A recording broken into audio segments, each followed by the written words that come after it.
comme blessé, j'assume. Voilà, donc ce soir, nous allons prier et après quoi, je vais partager avec vous la pensée que le Seigneur a mis dans mon cœur. Je vais vous prier de couvrir les extraits. Nous élevons nos cœurs pour adorer l'agneau est souverain. Nous élevons nos cœurs pour adorer l'agneau est souverain. L'agneau est souverain. L'agneau est souverain. L'agneau de Dieu souverain. L'agneau est souverain. Nous élevons nos vies pour adorer l'agneau est souverain. Nous élevons nos cœurs pour adorer l'agneau est souverain. Seigneur, tu es grand, tu es puissant, tes voies sont insondables et tes jugements sont incompréhensibles. Nous voulons te bénir, Seigneur, parce que c'est toi qui as rendu possible ce rassemblement. Grand Dieu véritable, tu dis qu'aucun cheveu de notre tête ne peut tomber sans ton accord. Nous voulons te rendre grâce comme Job l'a fait au cœur de sa souffrance, Seigneur. Alors qu'il avait perdu, Seigneur, tout ce qu'il avait de plus cher, ses enfants, ses biens, il a pu dire, il t'a pas maudit. Il a dit, c'est l'Éternel qui a donné, c'est lui qui a repris, que son nom soit béni. Aussi en ce soir, nous voulons te bénir, Seigneur. Nous voulons te rendre grâce pour toutes choses, pour les épreuves de la vie. Et je prie, mon Dieu, mon roi, laissez-la, Seigneur. Je prie, mon Dieu, mon roi, que ton action en ce soir soit forte dans ce lieu. Seigneur, tu nous as donné le pouvoir de marcher sur les serpents et les scorpions et sur toute la puissance de l'ennemi. Tu dis que rien ne pourra nous nuire. Je veux me lever maintenant contre les puissances de l'enfer. Tous les esprits qui ne confessent pas Jésus-Christ venu en chair, qui sont venus dans ce lieu pour s'aimer le trouble, la confusion, la diversion. Je brise ces forces. Je les réduis à l'impuissance et au silence. Dans le nom de Jésus, je proclame, ô grand Dieu véritable, ton règne, Seigneur mon Dieu, mon Père, dans ce lieu. Ta seigneurie dans cet endroit, Seigneur, manifeste-toi. Révèle-toi au cœur, révèle-toi aux vies. Que ton nom soit béni pour tout ce que tu fais. C'est dans le puissant nom de Jésus. Viens ainsi prier. Amen. Gloire à Dieu. Amen. Gloire à Dieu. Il est vivant. Alléluia. Le but de mon message ce soir, ce n'est pas d'essayer de vous présenter une religion comme étant la solution à nos problèmes, à nos vies. Je vais vous parler de la Bible. La Bible est une compilation, un recueil de 66 livres appelé Parole de Dieu. C'est la parole inspirée. Certains me diront ce soir, mais la Bible, c'est les hommes qui l'ont écrit. Oui, je suis tout à fait d'accord avec toi. Mais sache que ce sont des hommes pas comme tout le monde, des hommes qui étaient animés de l'Esprit de Dieu. Parce qu'aucune prophétie n'est le produit d'une interprétation humaine. D'après l'apôtre Pierre, Pierre était un pécheur, quelqu'un qui avait été touché par l'Esprit de Dieu. Il était apôtre, du grec apostolos, qui veut dire envoyé. C'était un envoyé de Jésus, un disciple. Alors, il va dire ceci, que c'est poussé par le Saint-Esprit. Si vous voulez la référence, ça se trouve dans le livre de 2 Pierre 1, verset 21. Il dit c'est poussé par le Saint-Esprit c'est impulsé par l'Esprit de Dieu que les hommes ont parlé de la part. Une partie de la Bible a été écrite par des hommes animés de l'Esprit de Dieu et une autre partie a été écrite du doigt de Dieu. Notamment, nous avons l'histoire de Moïse lorsqu'il est allé dans la montagne, le mont Sinaï, pour recevoir les lois. Parce qu'il était à la tête d'un peuple qui sortait de l'Égypte, qui avait connu l'esclavage, la domination. C'était des résignés, chers frères et sœurs dans le Seigneur. Ils étaient en Égypte, et l'Égypte est comparée au monde. Beaucoup disent être libre, mais la Bible dit que l'homme est esclave de ce qui a triomphé sur sa vie. S'il y a des choses qui nous dominent, c'est fort, c'est plus fort que moi. Je ne peux pas m'en défaire. Chers frères et sœurs, ça veut dire que nous sommes esclaves de cette chose qui nous domine. Et Jésus est venu dans le but de nous donner ce qu'on appelle la délivrance. Alléluia. Et la parole que le Seigneur nous donne, ce n'est pas une parole de condamnation, ce n'est pas une parole de jugement. C'est les hommes qui jugent, c'est les hommes qui condamnent, qui excluent. Nous vivons dans un monde conditionné. Vous voyez, il y a trop de normes. On met les gens dans les cases. Il faut répondre à certains critères pour rentrer dans certains milieux. Si tu ne rentres pas dans le critère, dans le moule, tu n'es pas considéré, tu n'es pas estimé. C'est le monde dans lequel nous vivons et les gens, tout le monde se prête. Je veux être comme tel. Je veux ressembler à tel. Alléluia. Nous ne sommes pas, nous en tant qu'êtres humains, nous ne sommes pas appelés à ressembler à quiconque. Nous avons été créés à l'image selon la ressemblance de Dieu. Ce n'est pas une image physique. Dieu n'a pas un corps physique. C'est un être spirituel. Il n'a pas un corps physique comme vous et moi. Mais c'est l'image morale, l'image spirituelle. Vous voyez, nous n'avons pas besoin d'appartenir à un courant religieux pour savoir que le vol, l'adultère, le mensonge sont des péchés. Nous connaissons des péchés. Pourquoi? Parce que Dieu a donné en chacun un juge. Ce n'est pas les juges qui siègent dans les cours suprêmes, voyez-vous. Et ce juge est continuellement réuni. Quand nous faisons mal, au fond de nous, nous le savons. C'est la conscience, la voix de Dieu dans le cœur de l'homme. Vous voyez, l'homme a été créé avec une double vie. Une vie à deux dimensions. La dimension terrestre qui lui permettait de comprendre son environnement, d'inventer à partir de ce qui est créé. L'homme ne crée rien, c'est Dieu qui crée. L'homme peut innover, l'homme peut fabriquer à partir de ce qui existe. Il y a une intelligence qui est naturelle, mais aussi il avait une autre, celle qui est spirituelle. Il était habité par l'Esprit de Dieu. Parce que quand Dieu l'a créé, il a soufflé en lui. Il est devenu un être vivant. Alléluia. Et parce qu'il avait l'Esprit, il pouvait entendre la voix de Dieu. Il pouvait comprendre le monde de Dieu, le gouvernement de Dieu. Il nous est impossible, par notre intelligence, de comprendre le cœur de Dieu. Raison pour laquelle les gens à qui Christ s'est révélé, quelque part, ils sont souvent considérés comme des fous. On ne les comprend pas. On ne comprend pas le mode de fonctionnement. Alléluia.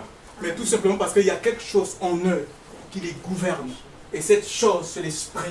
Chers frères et sœurs, l'esprit nous est donné pour diriger. Nous sommes une matière. Et nous avons besoin de l'esprit de Dieu. Si nous n'avons pas l'esprit, le péché va dominer dans notre vie. Si nous n'avons pas l'esprit de Dieu, les sorciers, nous serons la proie des sorciers, la proie des vampires. Si nous n'avons pas l'esprit, chers frères et sœurs, qu'on le veuille ou pas, écoutez ce que Romains chapitre 8, c'est l'apôtre Paul qui parle. Romains 8,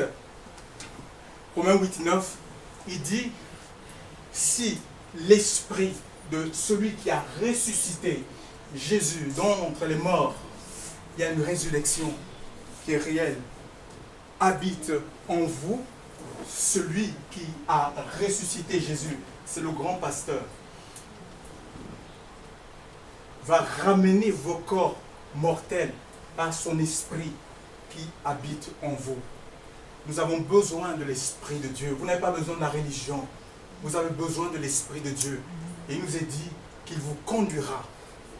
Il vous conduira dans toute la vérité. C'est une de ses missions.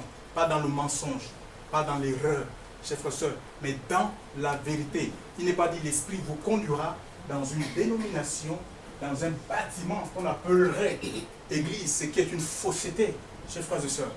Mais dans la vérité concernant le plan de Dieu, les projets de Dieu pour ta vie, la vérité concernant le style de l'adoration, de la louange que tu apportes. Dieu est esprit. Chers frères et sœurs, on ne peut pas le renfermer dans cet endroit, dans un bâtiment, dans une structure. Alors, il est esprit et ce qu'il désire avant tout, ce sont des adorateurs en esprit et en vérité. Et ça, c'est impossible par notre propre chair. Dieu, c'est pourquoi Dieu nous donne son esprit. Peut-être au milieu de vous, il y a des gens qui ne croient pas, ou ils disent, moi je crois que ce que je vois. Si je ne vois pas Dieu, je ne peux pas croire. Mais ce n'est pas parce que tu ne vois pas quelque chose que la chose n'existe pas. Nous avons des exemples simples. Est-ce que tu vois le vent? Nous ne voyons pas le vent, mais nous savons que le vent, c'est une réalité. Nous avons besoin de l'air pour respirer, chers frères et sœurs, dans le Seigneur. Dieu, c'est une révélation. Alléluia. Vous pouvez prier dans vos maisons et demander à Dieu de se révéler à votre vie. Les prophéties bibliques, l'apôtre Paul dans 2 Pierre, dans 2 Pierre 1, verset 19, compare les prophéties bibliques. L'apôtre Pierre les compare à une lampe dans un lieu obscur. Voyez, dans un lieu obscur, et le monde est dans l'obscurantisme spirituel. Quand on parle de l'obscur, ce sont les ténèbres. Et les ténèbres, c'est l'image de ce monde qui est dans les ténèbres. Nous vivons dans les ténèbres, nous côtoyons les ténèbres, peut-être que nous sommes dans les... Nous-mêmes, nous sommes plongés dans les ténèbres, c'est l'obscurité, c'est le noir. Voyez, si nous éteignons maintenant cette lumière, nous aurons du mal à nous identifier, à nous connaître. Regardez le racisme qui existe, le tribalisme, c'est les ténèbres, chers frères et sœurs. Beaucoup les portent, les concurrences, les revendications, beaucoup les luttes, les guerres, même dans les milieux dits, milieux chrétiens, pentecôtistes, évangéliques, catholiques. Regardez la guerre qui se font. C'est nous qui avons Dieu. Venez chez nous. C'est nous qui avons la vérité. Venez, les gens sont tiraillés. Venez dans notre église. On dirait que l'église appartenait à une personne. C'est l'église de Christ, alléluia. L'église pour laquelle il a donné son sang, alléluia. Il a racheté l'église par son sang. Et la véritable église, elle est cachée. Ce n'est pas une structure, ce n'est pas un bâtiment, ce n'est pas une organisation. Ce sont des hommes qui ont entendu le message. Le mot église, c'est ecclésia, ça veut dire assemblée, hors du monde, comme Moïse a sorti Israël hors du monde, et le Seigneur, par son esprit, nous sort, nous déconforme à ce monde pour qu'on puisse le ressembler. L'Écriture nous dit, tel il est, tel nous serons. Il y a une espérance pour ceux qui connaissent le Seigneur Jésus dans leur vie comme sauveur et Seigneur personnel. Je reviens un peu sur cette lampe. Une lampe qui brille dans un lieu obscur. Le monde est plongé complètement dans le noir. C'est la fausseté partout. Chers frères et sœurs, il y a des viols. Peut-être certains au milieu de vous ont subi des viols. Leurs propres parents les ont violés parce qu'ils avaient du mal à identifier que non, mais ça c'est ma fille que j'ai mis au monde. L'inceste, chers frères et sœurs. Puis sans parler de la pédophilie. C'est terrible. Le rejet, les divisions dans les familles, y compris dans ma propre famille, les divisions. Les ténèbres, c'est l'absence. Voyez, les ténèbres, c'est l'absence de toute moralité. L'homme est devenu comme une bête. Les hommes couchent avec les hommes, les femmes avec les femmes, sans parler de la zoophilie. Voyez, le but de mon message, ce n'est pas d'essayer d'amener les gens. Moi, je n'ai que faire. J'amène les gens à marcher avec Dieu, à avoir une relation avec Dieu. C'est la relation. Beaucoup sont frustrés. Beaucoup d'enfants de Dieu, ils sont frustrés parce qu'ils ont remis leur vie à des pasteurs. Ils ont remis leur vie.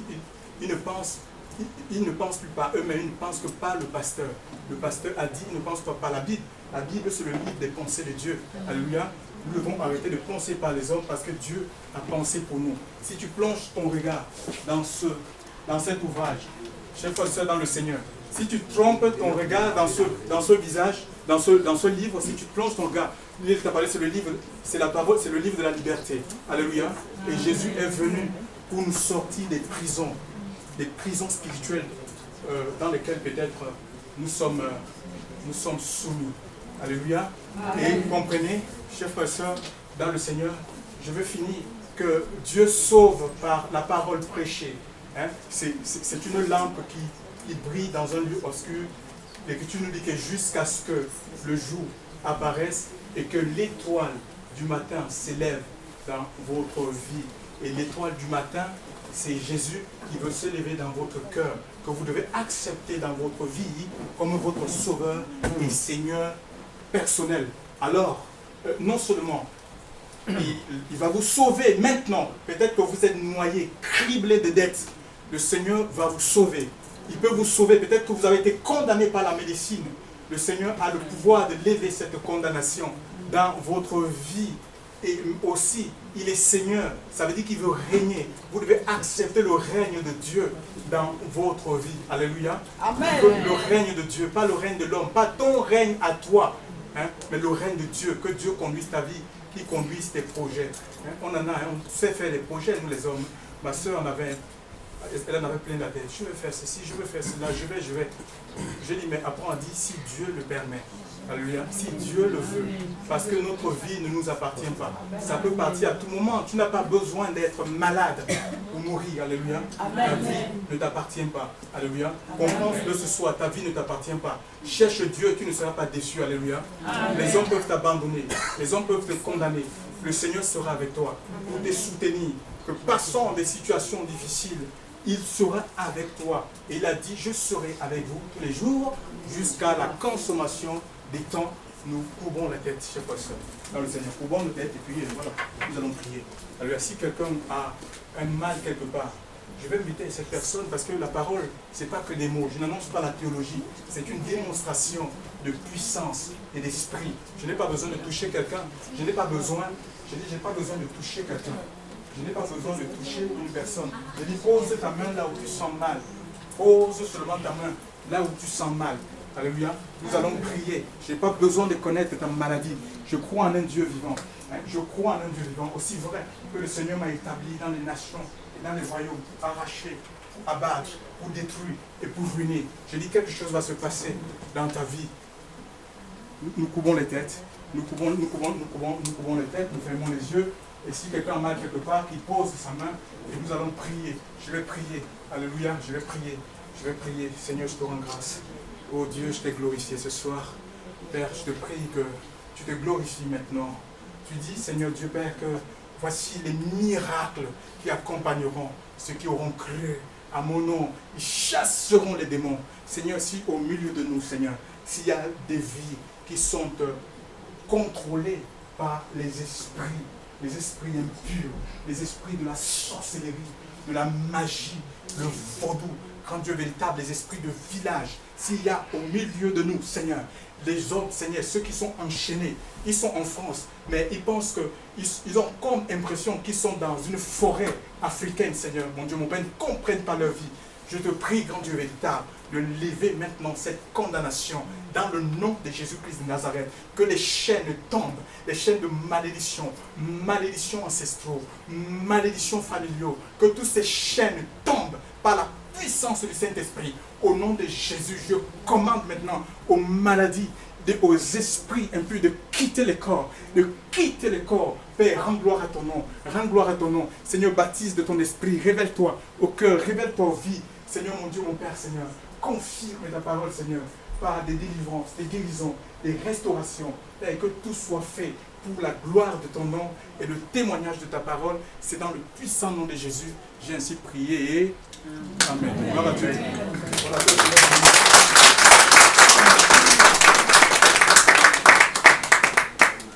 Bon, je crois que en fait, tout le monde est content de ce qui a été dit et puis voilà. Moi je vous aime tous parce que Clément, je vous aime tous, d'accord? Voilà. C'est tout. Ok, donc demain, il y a un programme. De ce livre. Si vous voulez connaître la volonté de Dieu en votre égard, ayez la Bible, procurez-vous la Bible. Alléluia. Toute écriture est inspirée de Dieu, utile pour corriger, pour convaincre, pour instruire, afin que nous soyons accomplis, propres, pour toute bonne œuvre, pour servir, aptes à servir Dieu. Maintenant, je disais, certains ont une approche, disons, mystique. Quand ils sont en but aux difficultés, qu'est-ce qu'ils font? Ils vont prendre la Bible et ils vont ouvrir des passages au hasard pour trouver une solution par rapport à leur problème. Mon ami, cette approche est à proscrire. Imaginez un peu que tu tombes dans le passage où il est écrit, Matthieu 27, 5, et Judas alla se pendre. Tu vas dire, oh voilà, si Dieu m'a répondu, je vais me suicider. Tu vois? Ou Isaac alla sacrifier son fils. Tu vas dire, ben, je vais commencer à sacrifier mes enfants pour avoir la solution à mon problème. C'est à proscrire. Les paroles de Dieu sont là pour nous rendre sages, pour nous amener à progresser tout simplement spirituellement, dans notre relation, dans notre communion avec Dieu. Et si nous avons des problèmes, si nous avons des soucis, ce n'est pas le moyen de la prière. La Bible dit qu'en toutes choses, nous devons rendre grâce à Dieu par des prières, des supplications, avec des actions de grâce, car la paix de Dieu qui surpasse tout entendement gardera nos cœurs et nos pensées dans le Christ Jésus.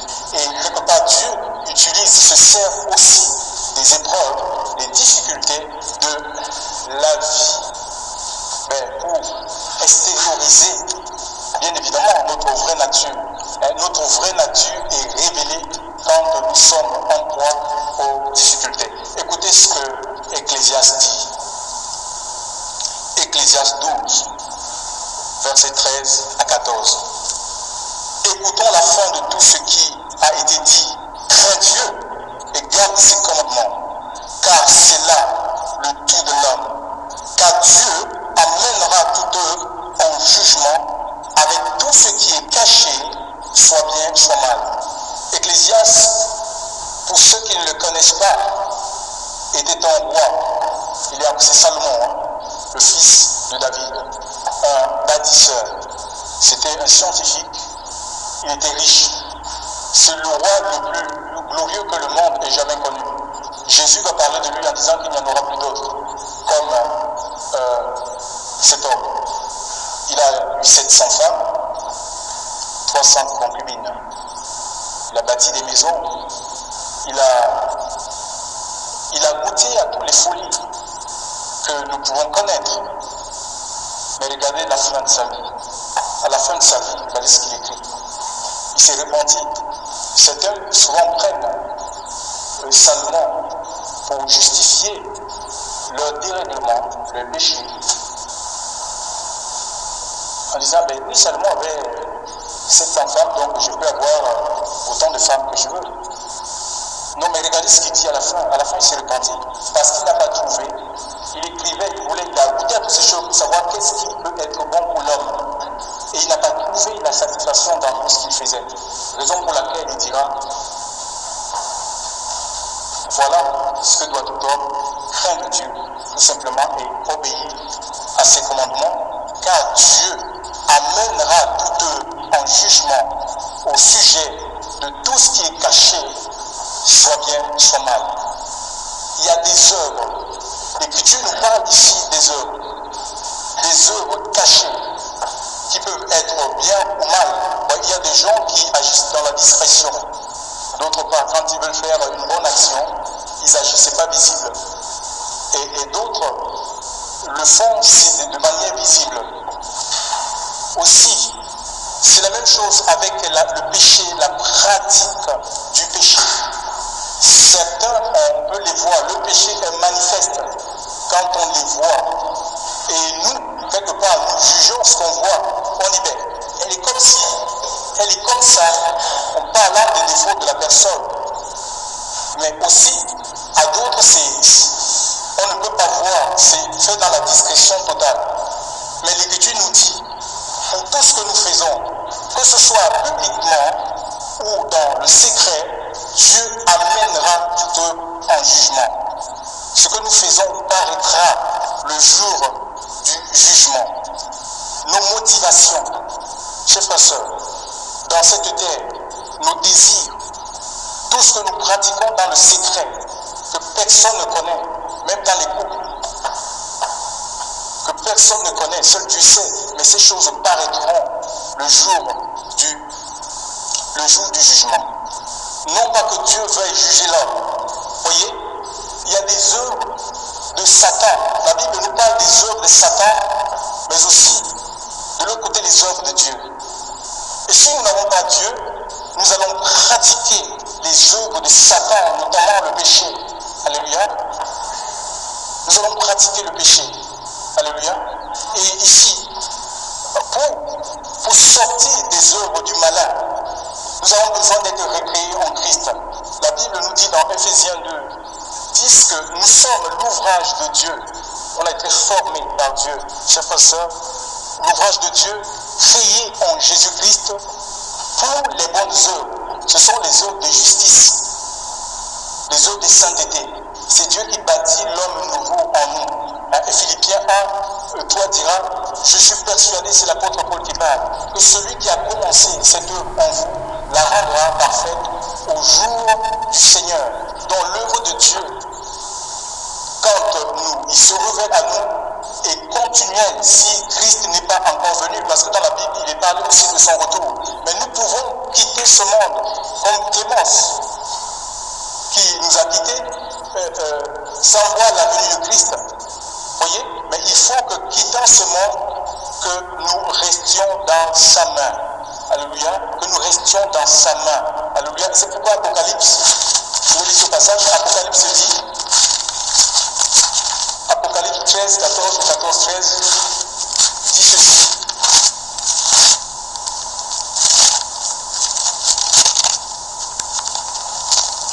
Il dit, et je vis une voix venant du ciel, disant, écris bienheureux, les morts qui meurent dans le Seigneur, dorénavant, oui, dit l'Esprit, afin qu'ils se reposent de leurs travaux, car leurs œuvres leur suivent. Nous nous reposons de nos travaux.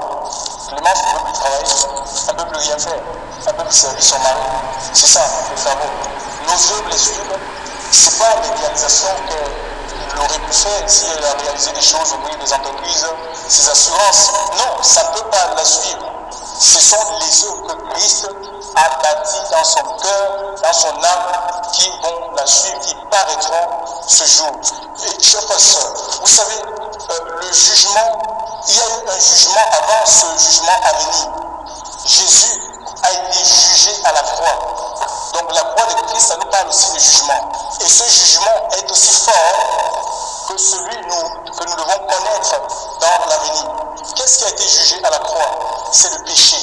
Il est mort pour le péché des hommes, ou il est mort pour le péché de l'humanité. Dieu a condamné le péché dans la chair en Jésus-Christ pour nous délivrer de la puissance, la pratique même du péché. Et pour cela, on n'est pas délivré parce qu'on entend uniquement cette parole, parce qu'on connaît cette parole, mais il faut qu'on vienne à la croix. C'est le rendez-vous de tous les êtres que Dieu donne à tous les êtres humains avec lui, chers frères et sœurs.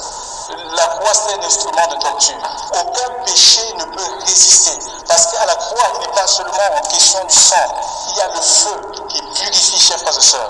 Un feu spirituel qui va venir purifier notre vie. Il y a un feu spirituel qui va venir briser les chaînes de malédiction, de possession, d'envoûtement, chers frères et sœurs, dans notre vie. En même temps, débarrasser de l'œuvre du diable, des œuvres de Satan. Le Seigneur ne nous laisse pas vides.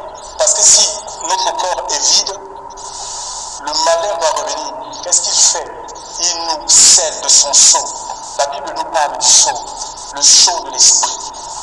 Est-ce que vous avez reçu l'esprit de Dieu le jour où vous avez cru?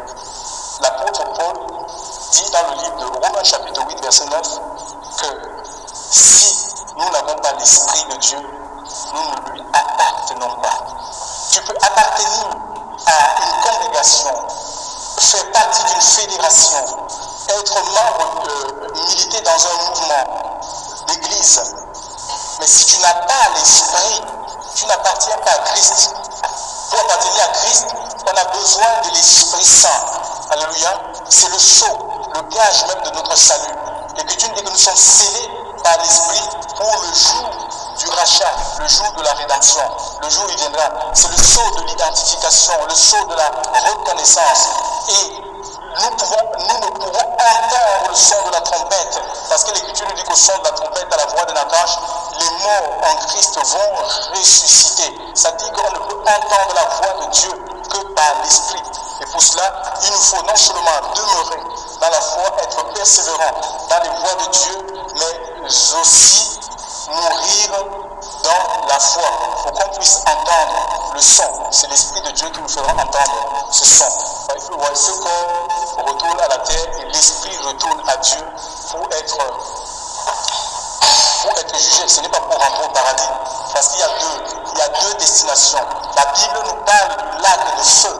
C'est une réalité, ce qui est communément appelé l'enfer. Mais le mot enfer, ça n'existe pas dans la Bible. Ça a été prêté au paganisme grec et romain, chers frères et sœurs. On parlerait plutôt des régions inférieures de la terre. Mais il y a un lac de feu, chers frères et sœurs. Mais aussi de l'autre côté, parallèlement, nous avons le paradis, la félicité, la gloire pour tous ceux qui seront trouvés fidèles, chers frères et sœurs. Le Seigneur le dira, entre bon et fidèle serviteur, dans la joie de ton maître. Maintenant, moi, je ne connais pas les critères de jugement. Voyez, nous avons vite fait de porter des jugements actifs sur des personnes. Il est comme ci, il est comme ça, elle est comme ci, elle est comme ça. Nous avons vite fait de porter des jugements actifs sur des personnes, de condamner, d'accuser, d'exclure, chers frères dans le Seigneur. Personne ne connaît les critères de jugement. Personne ne connaît qui sera sauvé ou pas. Personne. Parce qu'en fait, les voies de Dieu sont insondables et ses jugements sont incompréhensibles. Et nous, les êtres humains, nous ne voyons pas à la manière de Dieu. La vision que nous avons sur les choses n'est pas la même avec Dieu. Là où tu peux voir le mal, Dieu lui voit le bien. Donc, raison pour laquelle il nous faut éviter de vite juger, de vite étiqueter, de vite cataloguer, chers frères et sœurs. La Bible nous incite à nous juger nous-mêmes. Alléluia. Je crois que chacun a quelque chose à se reprocher. Vous savez, on a fait venir un jour Jésus. Quand il rendait son ministère sur la terre, on a mis une femme en flagrant délit d'adultère. Mais l'adultère, ça ne se commet pas seul. Où était l'homme? On a fait venir la femme en disant, elle a commis l'adultère. Et Moïse, la loi nous dit que nous devons lapider de telle femme. Toi, qu'est-ce que tu nous dis? Mais vous savez, Jésus, l'Écriture dit qu'il a baissé la tête et il s'est mis à écrire par terre, chers frères et sœurs. Il n'a rien dit. Pourquoi? Parce que sous l'occupation romaine, il y avait une puissance occupante romaine. César, gouverneur, la Palestine était entre ses mains. Et sous l'occupation romaine, le juif n'avait pas le droit de lever même sa main sur un cheval, le père de Dieu. Il fallait demander l'accord du gouverneur, alléluia, de Rome. Donc, et si Jésus tentait de dire, oui, voilà, lapider, ils allaient non seulement dire, mais voilà, il a reconnu que nous sommes les gardiens de la loi de Moïse. En même temps, Jésus aurait des problèmes avec Rome, notamment Ponce Pilate. Il a écrit par terre et il leur a dit, quand il s'est levé, il leur a dit que celui qui est sans péché jette la première pierre sur cette femme. Et l'ironie du sort est que tout le monde avait disparu parce qu'ils étaient accusés dans leur propre conscience. Pour ceux qui étaient là hier, je vous ai parlé de la conscience, la voix de Dieu. Disons que nous n'avons pas besoin d'appartenir à un courant religieux pour savoir que mentir, voler, tricher, violer, c'est pas bon. Dieu a mis une conscience. Il y a les œuvres de la loi inscrites dans le cœur de l'homme. Alléluia. L'homme sait quand il fait mal. L'homme sait ce qui est le mal et le bien. C'est une capacité que Dieu a mis en nous. Alléluia. C'est pourquoi je vous ai dit les critères de jugement. je ne les connais pas. Mais Dieu nous donne la possibilité, chers frères et sœurs, pour échapper au jugement à venir, d'accepter le jugement de la foi, c'est-à-dire rencontrer Christ dans notre vie comme notre sauveur. Notre sauveur, parce qu'il a le pouvoir, la capacité de nous sauver maintenant. Et il nous sauve dans l'avenir. Il va conserver notre esprit pour le jour où il viendra enlever son Église. En même temps comme Seigneur, parce que l'homme n'a pas été créé pour que le péché, le monde, les systèmes, les modes dominent dans sa vie. Si on est dominé, ça veut dire qu'on est esclave. L'esclave a une volonté, voyez-vous? Tout esclave a une volonté. Et pas seulement parce qu'on est esclave qu'on n'a pas de volonté. Et même l'esclavage qui a été pratiqué aux États-Unis, c'est ce qu'ils avaient une volonté. Certains voulaient fuir. Ouais. La volonté de l'esclave, c'est de fuir peut-être son maître, et celle du maître, c'est de rattraper son esclave. Parce qu'il lui est utile. Voyez? Mais Dieu, le Seigneur, nous délivre, chers frères et sœurs, de l'esclavage. Il nous délivre de l'esclavage spirituel pour nous donner la vraie liberté. La vraie liberté, ce n'est pas coucher avec n'importe qui, faire n'importe quoi. Non. La vraie liberté, c'est la capacité de vivre sans être soumis à quoi que ce soit, ni à qui que ce soit, notamment le péché. Voyez? C'est ça la vraie liberté. Et c'est celle que Christ seul peut nous donner. Aucune religion ne sauve. Aucune religion n'est mort pour personne. C'est Christ qui a donné sa vie. Alléluia. Et l'acceptant dans notre vie, marchant avec lui, nous avons l'assurance que fermant nos yeux aux réalités d'ici-bas, nous les ouvrirons dans sa présence. Que le nom du Seigneur soit béni. Nous couvrons les têtes. Nous allons prier. Et puis voilà, donc le corps va partir. Je ne sais pas si quelqu'un après aura quelque chose à dire. Je ne sais pas. Voilà, libre à vous.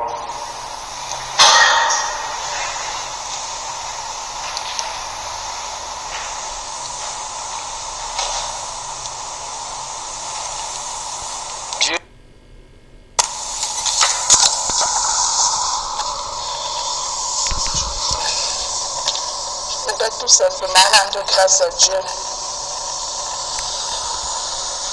J'ai la douleur parce que tout à l'heure on a demandé est-ce que quelqu'un a quelque chose à dire pour Clémence. Personne ne s'est levé. Même pour un témoignage. Clémence, c'était ma belle-sœur. Elle était ma belle-sœur.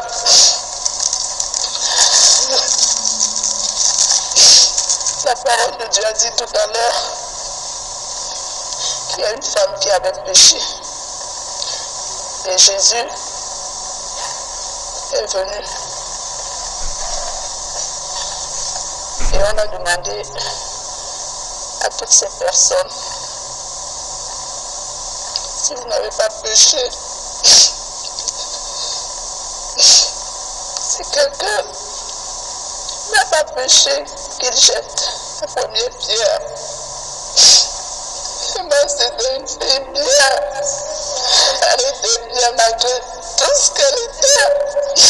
Au moins, dites qu'elle était bien malgré ses faiblesses. Parce que chacun de nous a des faiblesses. Chacun de nous a quelque chose. Dites-le. Soyez reconnaissants. La vie, c'est ça. Si on n'est pas reconnaissant, on sera reconnaissant quand on ne sera plus là. C'est tout ce que j'avais à dire.